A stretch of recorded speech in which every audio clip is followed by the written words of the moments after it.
이런 곳에는 처음으로 제 사연을 보내봅니다. 시간이 조금 흐른 일이지만 아직도 잊혀지질 않고 점점 더 화가 나는 것 같아요. 저는 결혼한 지는 4년이 조금 지났고 아직 아이는 없습니다. 남편은 회사원이고 저는 현재 전업주부라고 해야 맞을 것 같네요. 일단 본격적으로 오늘 사연을 말씀드리기에 앞서서 저희 양쪽 집안 상황에 대해서 짧게 이야기를 해드리고 넘어가야 할 것 같습니다. 시댁은 정말 평범한 가정환경이에요. 사실 평범보다는 조금 아래긴 한데 그래도 완전 못 먹고 못 살게 가난한 정도까진 아닙니다. 시아버지는 평생 열심히 일하시고 막내 아들인 남편 포함해서 세 자식들 다 결혼까지 시키셨어요. 아무래도 나이가 있으시다 보니 몇 년 전에 30년 넘게 다니던 회사를 은퇴하시고 요즘은 생활비를 벌기 위해 이런저런 소일거리를 하고 계십니다. 시어머니는 자식 셋을 키우시면서 중간중간 마트에서 아르바이트도 하시면서 지금까지 살아오셨고요. 그 연령대 어른들이 대부분 그렇지만 열심히 사셨고 고생하셨지만 자식들 키우느라 본인들 노후 준비는 거의 되어 있지 않아요. 딱 33평 아파트 하나를 자가로 보유하고 계시고 그 외에 다른 재산은 일절 없습니다. 시아버지가 드문드문 하시는 소일거리로는 시부모님 두 분의 생활비를 온전히 충당하기가 힘들어서 남편을 포함해 자식들 셋이 매달 30만 원씩 생활비 보조를 해드리고 있어요. 당연히 저희 부부도 30만 원씩 보내드리고 있었습니다. 반면에 우리 친정집은 시댁보다는 상황이 많이 나아요. 저도 어렸을 때부터 친구들보다 항상 유복하게 자란 편입니다. 할아버지가 예전에 농사를 크게 지었다고 하셨고 아빠가 재산을 많이 물려받아서 사업도 하시고 이것저것 갖고 계신 게 많기 때문에 저도 어릴 적부터 부족함 없이 살았어요. 제가 어렸던 초등학교 시절에는 해외여행을 그렇게 많이 가는 사람이 없었는데 우리 친정 식구들은 여름 겨울 방학만 되면 항상 해외여행을 2주씩 다녀왔어요. 초등학교 들어가기도 전인 아주 어릴 적부터 이렇게 살았기 때문에 제가 어른이 되고 집에서 독립하고 나니까 회사 다니면서 월급 받고 그 돈으로 생활을 하면서 사는 것이 정말 쉽지 않은 일이라는 걸 알게 되었습니다.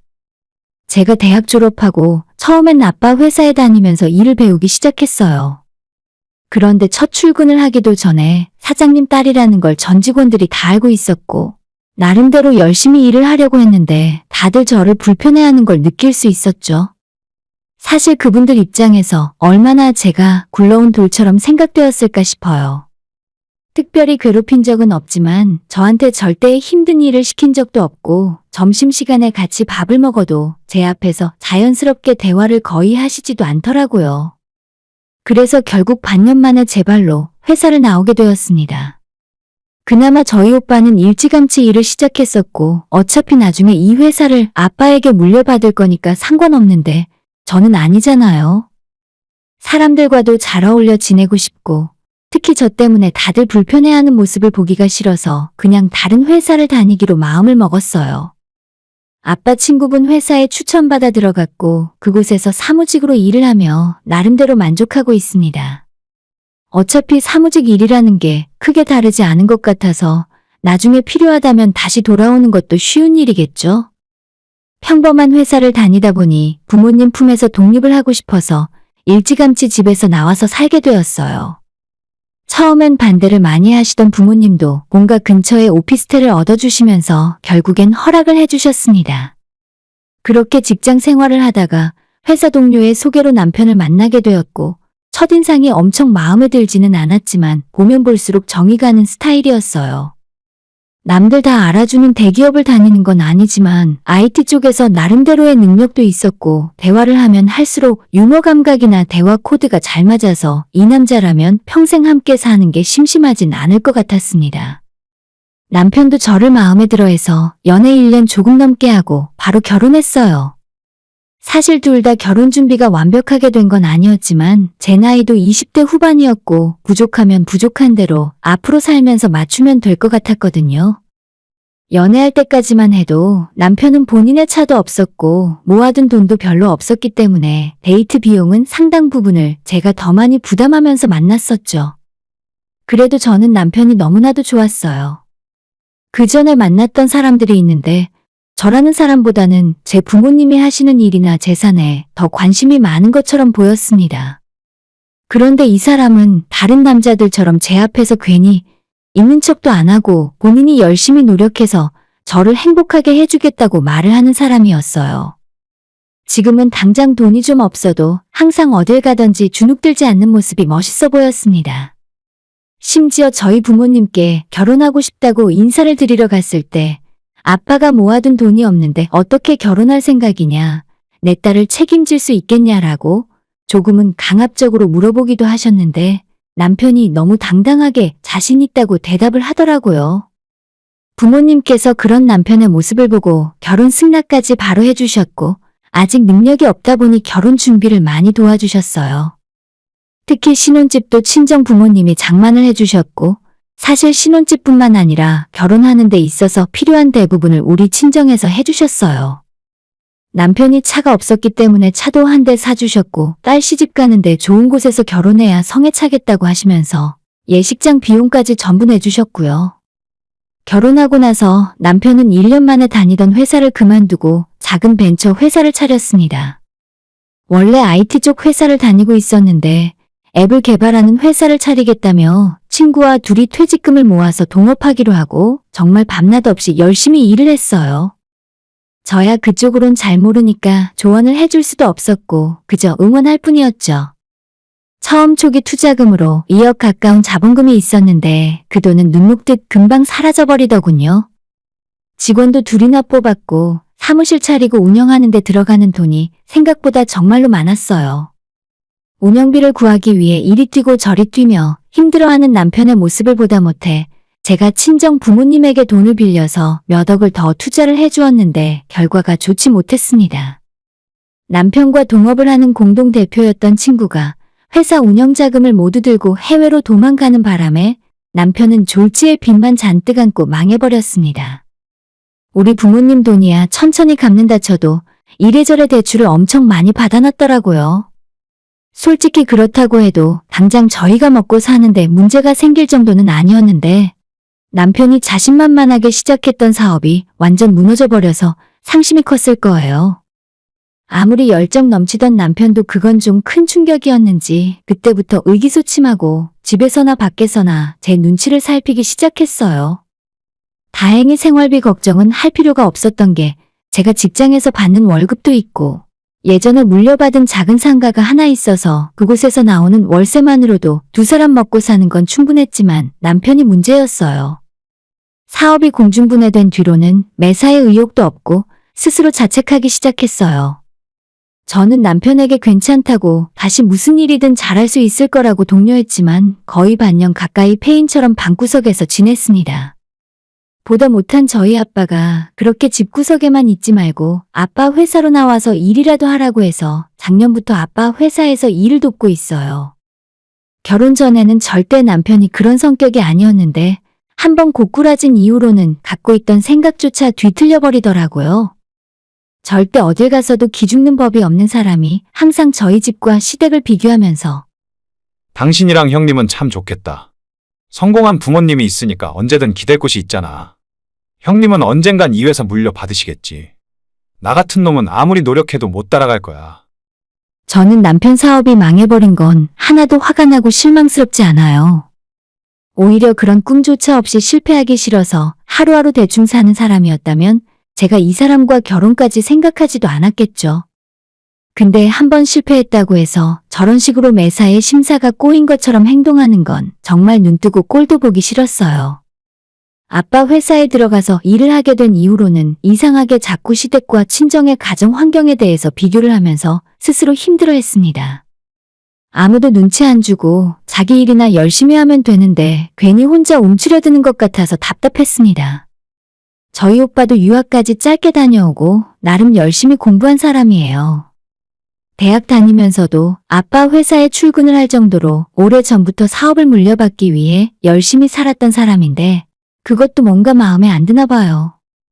친정아빠가 남편에게 섭섭하게 대하지도 않고 사실 아까도 이야기했지만 우리 부부가 살 집을 마련해 주셨고 매달 월세 나오는 걸로 생활비도 충분하잖아요. 그냥 주어진 조건에 만족하며 행복하게 살면 그만인 것을 왜 자꾸 스스로 양가 사정을 비교해가면서 쓸데없이 괴로워하는지 이해할 수 없었습니다.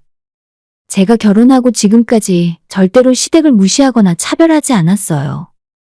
오히려 우리 집에 갈 때는 빈손으로 가더라도 시댁에 방문할 때는 반드시 백화점에 들러서 비싼 과일, 비싼 고기 사서 들고 갔습니다.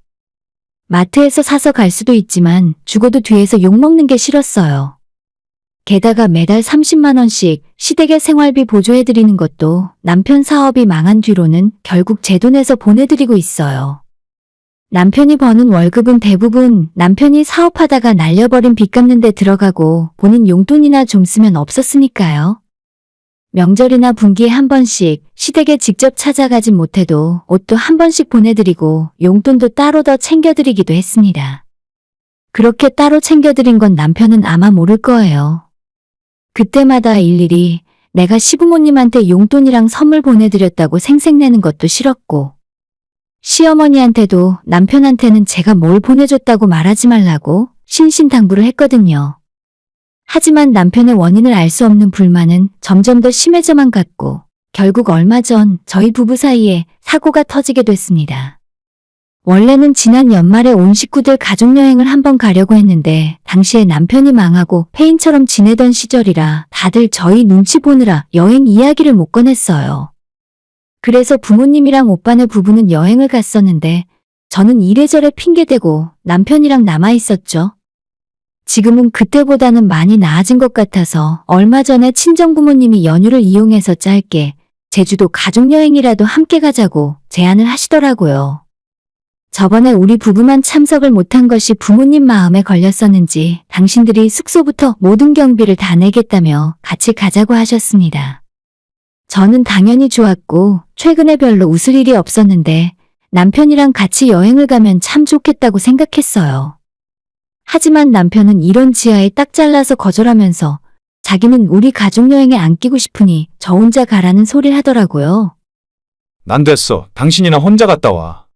내가 무슨 염치로 그 자리에 껴서 놀 수 있겠어. 그냥 연휴에 회사 나가서 밀린 일이나 할게. 자긴 남아서 일이나 하겠다는데 몇 번 같이 가자고 권하다가 남편의 그런 모습에 저도 화딱지가 나서 맘대로 하라고 놔뒀어요. 그래서 저와 부모님 그리고 오빠네 부부와 조카들하고만 제주도 여행을 갔습니다. 연휴 껴서 금토일 월 3박 4일 여행이었는데 정말 오랜만에 재미있게 보냈어요. 사진도 많이 찍어서 올리고 모처럼 맛있는 거 먹고 바닷바람도 맞으니 답답했던 기분도 뻥 뚫리는 것 같았습니다. 즐겁게 여행을 마치고 돌아왔는데 그 뒤로 남편이 조금 이상하더라고요. 평소보다 훨씬 말도 없고 항상 심통난 사람처럼 입술도 튀어나와 있었고 보다 짜증나서 대체 왜 그러냐고 물어도 아무것도 아니라면서 대답도 안 합니다. 제가 여행 갔다 오고 나서 한 일주일 정도는 저와 눈도 잘 안 마주치려고 했던 것 같아요. 자기 혼자 심통나서 말도 잘 안 하고 있길래 저도 그냥 무시했어요. 일주일째 되는 날 저녁에 기껏 저한테 입 열고 한다는 소리가 자기 부모님도 여행 한번 보내드리고 싶은데 용돈을 좀 달랍니다. 당신 식구들 여행 갔다 온 사진 봤어. 호텔 엄청 좋아 보이더라. 우리 부모님도 제주도 좀 보내드리자. 당신이 200만 원만 보태줘. 이번에 적금 만기된 거 있다면서. 아니, 무슨 돈을 나한테 맡겨놓은 것도 아니고 시댁에 자식들이 셋인데 셋이서 조금씩 모아서 여행을 보내드리면 될 거 아닙니까? 당신 형 누나들한테 돈 모아서 보내드리자고 해. 그리고 우리 식구 갔다 왔던 숙소는 좀 비싸. 1박에 60만 원 정도 하니까 굳이 어머님 아버님이 그렇게 비싼 곳에 묵을 필요 없잖아. 호텔 수영장 이용하실 것도 아니고. 적당한 곳으로 두 분 여행 보내드릴 거면 150이면 될 것 같은데 형제들이 50만 원씩만 내면 되겠네.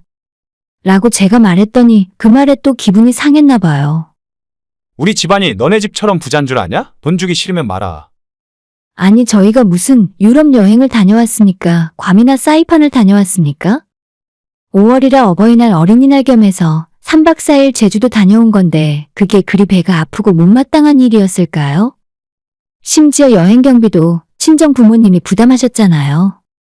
아무리 생각해봐도 저는 잘못한 게 없고 시부모님 여행 보내드리고 싶으면 제가 아니라 시댁 쪽 삼형제가 할 일인데 그걸 나한테 당연한 것처럼 돈 내놓으라고 하는 남편의 태도가 너무 화가 났습니다. 저희 집에 돈이 많건저건 그게 시댁 눈치 보면서 여행 다니고 제 돈으로 시부모님 여행 보내드려야 하는 이유는 아니잖아요. 이전까지 걸핏하면 툴툴거리는 것도 솔직히 마음에 안 들었는데 워낙 남편이 사업 망한 뒤로 기가 팍 죽어 있었고 조금 기다리면 원래대로 돌아올 거라는 생각에 참고 있었어요. 그런데 시간이 흐를수록 점점 심해지고 못난 사람이 되는 것 같더라고요. 남편이랑 이 문제로 생각보다 크게 말다툼이 이어졌어요. 저는 그런 돈은 못 주겠다는 입장이었고 남편은 저나 저희 집안이나 돈도 많은데 있는 사람들이 더하다는 소리를 하더라고요. 그 말을 들으니 솔직히 너무 기분이 나빴습니다. 제가 결혼하고 지금까지 남편 몰래 시댁에 해드린 것만 돈으로 따지면 그깟 제주도 여행을 몇 번이고 보내드리고 남았을 거예요. 이젠 더 이상 못 참겠다 싶어서 남편에게 이혼하자고 했습니다. 솔직히 이젠 내가 당신이랑 당신 식구들 먹여 살려야 할 이유를 모르겠어. 스스로 뭘 해볼 생각도 없이 집에서 신세 한탄만 하는 당신이랑은 그만 살고 싶어. 여기까지만 하고 우리 이혼하자. 이때까진 진짜 이혼하겠다는 생각 반, 그리고 나머지 절반은 남편에게 충격을 줘서 뭔가 바뀌는 모습을 보고 싶었어요. 제가 이렇게 이야기하면 남편이 잘못했다고 빌고 정신 차릴 줄 알았습니다. 바로 이혼하겠다는 생각보다 남편의 썩은 정신 상태를 바꿔주고 싶었어요. 하지만 제 생각과는 다르게 이혼하자는 말을 듣고 남편의 대답이 가관이었습니다. 알겠어. 이혼하자. 그 대신 재산은 반반 분할해줘. 솔직히 정말 큰 충격이었어요. 이 인간이 지금까지 저와 살고 있는 이유가 고작 돈 때문인 것 같았습니다. 따지고 보자면 지금 살고 있는 집, 우리가 편하게 생활비로 쓰고 있는 월세를 받는 상가 모두 친정부모님이 제게 증여해 주신 거잖아요. 그러니 남편과 이혼을 하더라도 재산 분할을 하고자 하시고 할 게 없었어요.